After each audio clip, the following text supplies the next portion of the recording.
The top stories: spokesperson says Ethiopia's foreign policy prioritizes neighboring countries working toward regional peace and cooperation.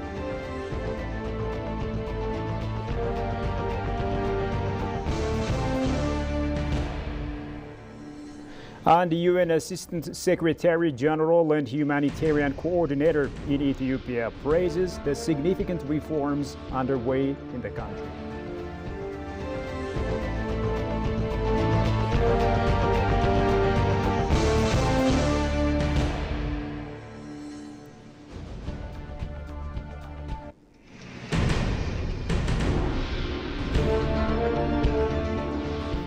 Hello and welcome to EBC World with me, Shfaraulako, and thank you for watching us. Now, a farewell ceremony has been held for the late Ethiopian respected politician and celebrated academician Professor Bayyene Petros in Addis Ababa at the Millennium Hall in the presence of Prime Minister Abiy Ahmed today. Professor Bayyene Petros, a revered figure in Ethiopian academia and politics, passed away on September 17, leaving behind a profound legacy of academics, politics, and public service. A prominent researcher and educator at the Addis Ababa University, Professor Bayyene trained and mentored hundreds of undergraduate students, along with numerous master's and doctoral candidates, advising several PhD students till the time of his passing. His contributions extended beyond the university. He was instrumental in various public institutions and played a vital role in numerous academic societies and professional associations. Beyond his academic contributions, Professor Bayyene was a prominent political figure, advocating for equality, equity, unity, fraternity, freedom, peace, good governance, and democracy in Ethiopia since 1992. Prime Minister Abiy Ahmed described Professor Bayyene Petros as a man who embodied the spirit of peaceful political struggle, playing a pivotal role in fostering a culture of nonviolence and constructive political dialogue in Ethiopia.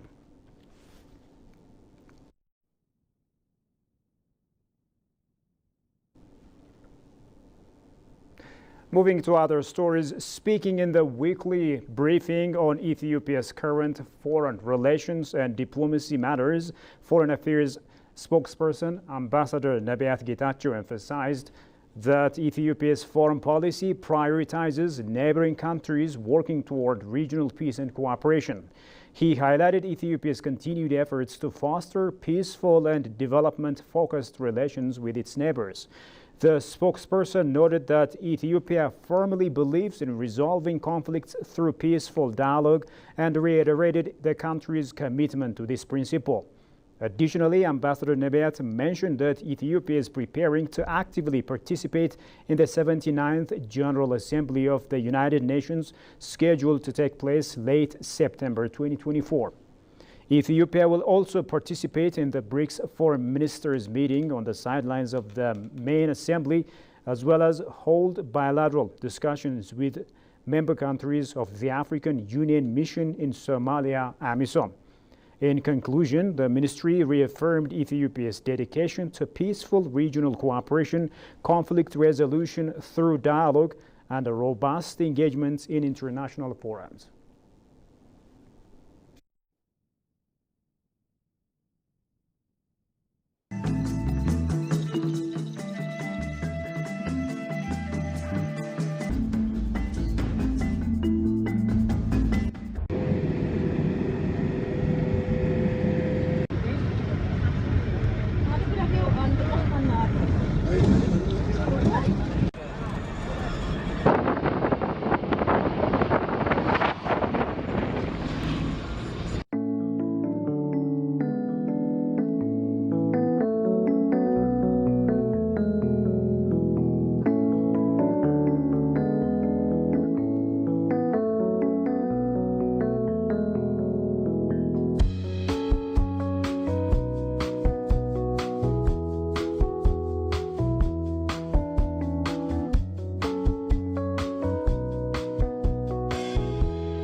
Adwa lies at the throat of the Rift Valley, 90 kilometers away from the capital city, Addis Ababa.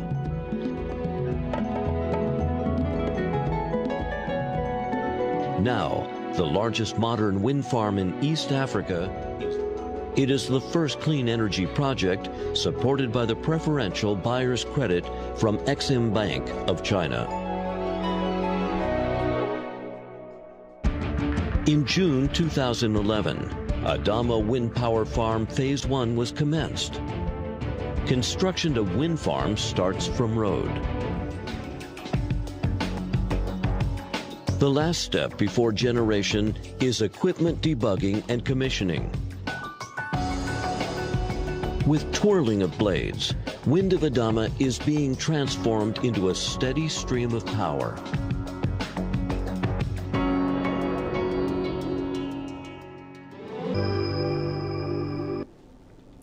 And now moving to stories selected for detailed analysis. International Tourism Day has been marked over the past 3 days here in Addis Ababa, featuring various events. On the sideline of the event, IGAD has tabled its tourism master plan from 2024 to 2034 in the presence of ministers of tourism of IGAD member states. Reviewing the outcomes of the previous 10-year plan, the executive secretary of IGAD, Dr. Workana Gabayo, stated that IGAD was able to draw and instill some valuable lessons in this next 10-year plan. Tigster Nisa reports. In his keynote speech on the occasion, IGAD's executive secretary, Dr. Workana Gabayo, disclosed that the region's tourism sector development has been hampered due to a number of reasons. In spite of these challenges, member states should focus on harnessing the untapped tourism potential. Reviewing the outcome of the previous 10-year plan, the executive secretary stated that IGAD was able to draw out and instill some valuable lessons in this next 10-year plan. IGAD reviewed the outcome of our previous 10-year master plan, that is from 2013 to 2023, and we draw out some valuable lessons to tourism, our region, that we must address. I will highlight 4 of the major ones. Number 1, the absence of clear national policies and inconsistent regulations. The second one is information gaps in guide evidence-driven tourism development strategies. That is the deficit of data. The other one is restrictive visas, requirements that limit movement of tourists. And the final one, inadequate infrastructure and services in all and around the infrastructure sector. Furthermore, Your Excellencies, conflicts over natural resources, climate change, and inadequate regulations continue to pose a threat to sustainability of tapping a potential of tourism.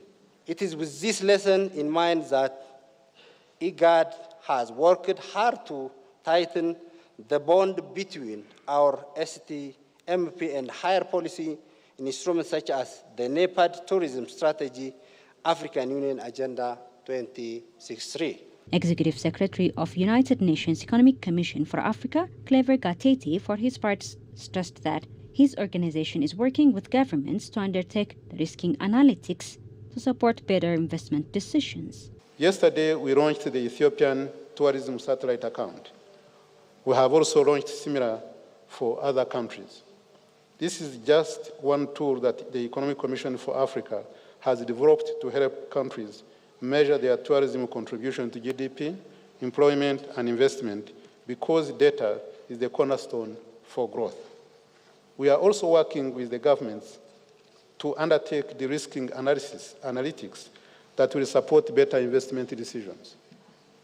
Thus, today's meeting is not just launching a plan. It is about building a coalition of stakeholders, from political leadership to private sector actors, and from regional to international partners, all of whom have a role to play in bringing this vision to life. Participants further stated that IGAD is very well poised to offer tourism to tourists who are coming from the region and also outside of the region. I think IGAD countries, we are 8 member countries. We want to see really that we promote IGAD as one destination there's a lot we can learn from one another, whether in terms of seamless travel, in terms of infrastructure development, in terms of the narrative and all that.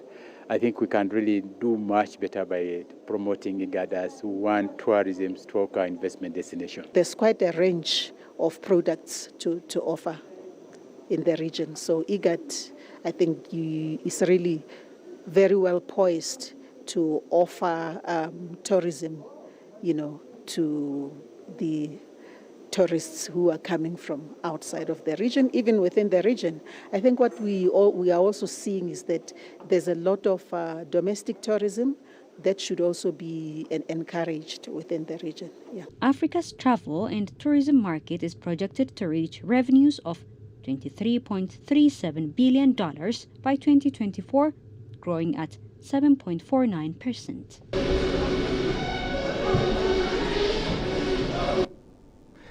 Meanwhile, ministers of tourism of the IGAD region and the participants that took part in the International Tourism Day being marked here in Ethiopia have applauded the Adwa Victory Museum after they had their grand visit. They further emphasized that the Adwa Victory Museum is a manifestation of the great Ethiopian and African story of resistance, and it sure is such an inspiration. No, of course, we are at the Adwa Museum. I think all of us in Africa know the Ethiopian story of resistance, and I think it was a great story, a great inspiration, and a great African story. So it's good to be here and have it first class and listen and see what was used and the feel of the story. So I think this is great. And I know there are a couple of other museums around the country. And I think it's important that we continue keeping and protecting the African story and the culture going forward. So I think this is great for us. Yes, we visited the first project today was the Adwa Museum. It was quite exciting, and it gives the history. Actually, when you look at the history of Adwa, you are looking at the history of Africa. Indeed, how it was also displayed there, because it has a lot to do with the way maybe the African communities were treated later after that war. And there is a lot to learn. And I would agree with people that it is one of the precursors for African unity, because I think it gave that strength and confidence amongst the African leaders. So it was a very good tour, and it is also good that it wasn't only about Adwa, there were also some other things to learn about Ethiopia. Technologically, we saw that the first plane built by Ethiopians and some other things. So it was quite exciting. We went also to Entoto, and it was exciting seeing this from far and knowing the values that are associated with that place. Well, I think I must say that this is my first time where I'm staying more than 1 day, 2 days. And it's quite different each time I come. It's like there's something different, there's something new. And truly, when you look at Addis and Ethiopia in general, I think it works the name of the land of origin. Everything is like origin. I think starting to get aware of ourselves as African, I think started here. The museum, the plans, the headquarters of the regional headquarters, the capital of Ethiopia, this hub there, everything is unique. And truly, I believe that this is a place really one should come and vacate in. Yeah, I'm quite impressed. And I think really this is the land of origin. Yes, thank you. Tourism is a service sector, really. So you must have the infrastructure in place. And that's what I'm saying.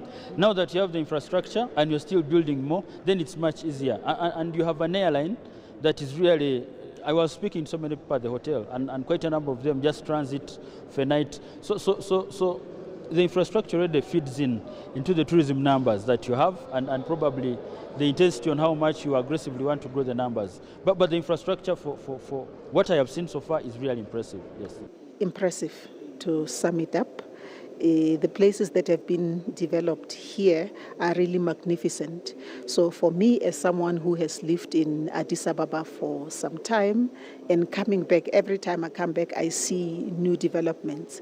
But particularly what I liked seeing, what I saw this morning, is that everywhere is green. So I'm thinking that, as government was developing all these, particularly the parks, they were also taking into consideration the environment. That's one thing I really, really, really loved. Yeah. Moving on, the legendary Gold Limited and Mayals events in collaboration with the African Union Commission, the UNECA and the Ministry of Foreign Affairs of Ethiopia in their press briefing to the media, the UNECA today have announced that Africa Celebrates 2024 has a paramount importance to strengthen the continental integration for prosperity and development of the continent through arts, education, culture, and technology. The Africa Celebrates 2024 is said to be a prestigious Pan-African event dedicated to celebrating the heritage of African art and culture that will be observed in Addis Ababa in the upcoming November. Biniam Gitana reports. The legendary Gold Limited and its Ethiopian event partner, Malias Events, briefed media today at the UNCA on African Celebrates 2024 under the theme Educate an African Fit for the 21st Century, Building Resilient Awareness System through African Culture for the Integration and Prosperity of Africa. Talking to EBC World, CEO of legendary Gold Limited, Lexi Mojo Eyes, said African Celebrate 2024 event helps Africans to connect themselves through various platforms. This event has really helped Africans to connect with themselves. For example, most of the African embassies and ambassadors are involved, and for the first time, they are talking to themselves in a different manner, not the usual way they have been used to. Right now we are talking culture, we are talking art, we are talking technology, we are talking business, in an intra-African way. Not before that all African countries are looking at going everywhere abroad, but not Africa. The idea of Africa Celebrates is bring Africa together. We need to begin by doing business with ourselves first. We need to begin by enjoying our culture, sharing our culture and shared values. Meanwhile, CEO of Malia's Events and Marketing, Yael Tamrat, expounded that this year's African Celebrates 2024 will be observed with the attendance of more than 40 countries and thousands of Africans with so many components from January 6 to 10, 2024. Africa Celebrates has a component of about 15 events every year in 5 days. So Africa Celebrates is involved in arts, culture, heritage, fashion, business, you name it, anything African, made in African, we celebrate it. So we have more than 40 countries participating this year.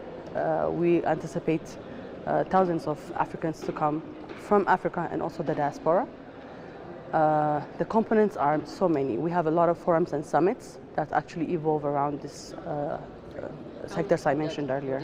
Finally, Deputy Chief United States Mission to the African Union, Michael Cleverly, for his part, outlined that the African Celebrate 2024 event will help Africans to promote people-to-people connections and expressed his organization's support for its success.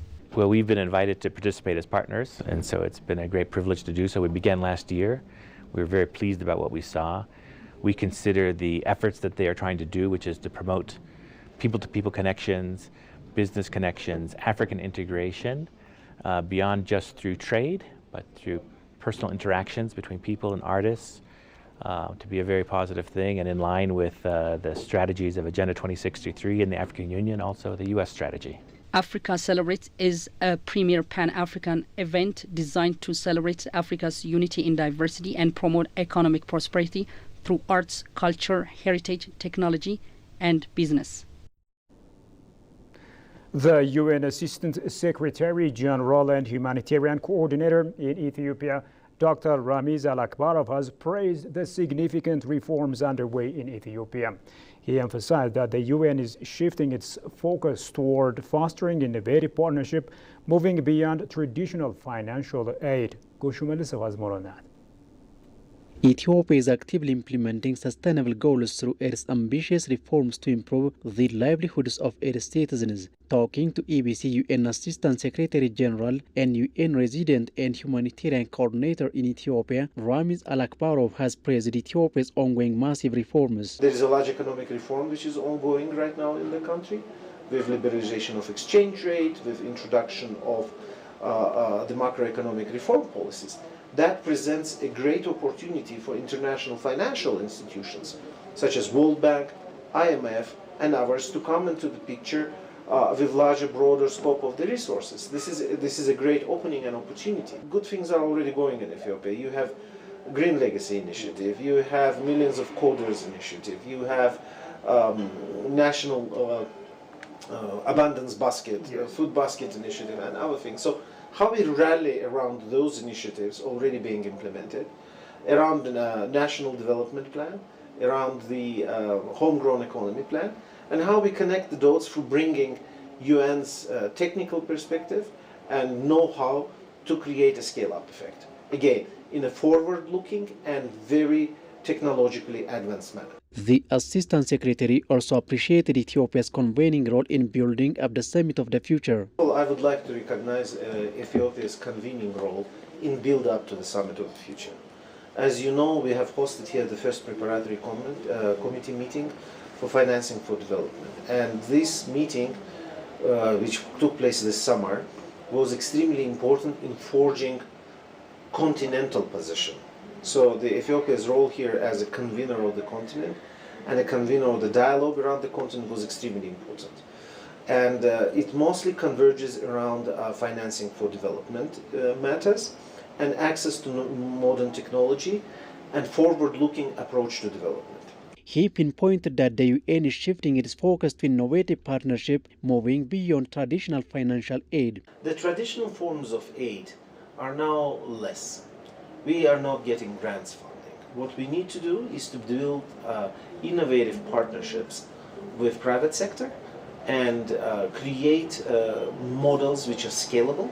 We need to be able to access more and more the environment financing. We are facing a lot of challenges. For instance, Ethiopia is one of the 6 largely affected by the climate change countries in the world. But as you know, it's none of our doing. Africa did not contribute much to the global warming or to the climate change. Yeah. So our purpose here is to focus on few strategic areas. The food systems, digital transformation, creating jobs, making sure that we address the environmental change, and of course supporting national efforts to create better peace and sustainability. Safety and security, availability of funds, and the ability to address humanitarian development are some of the pressing challenges facing the UN, he noted.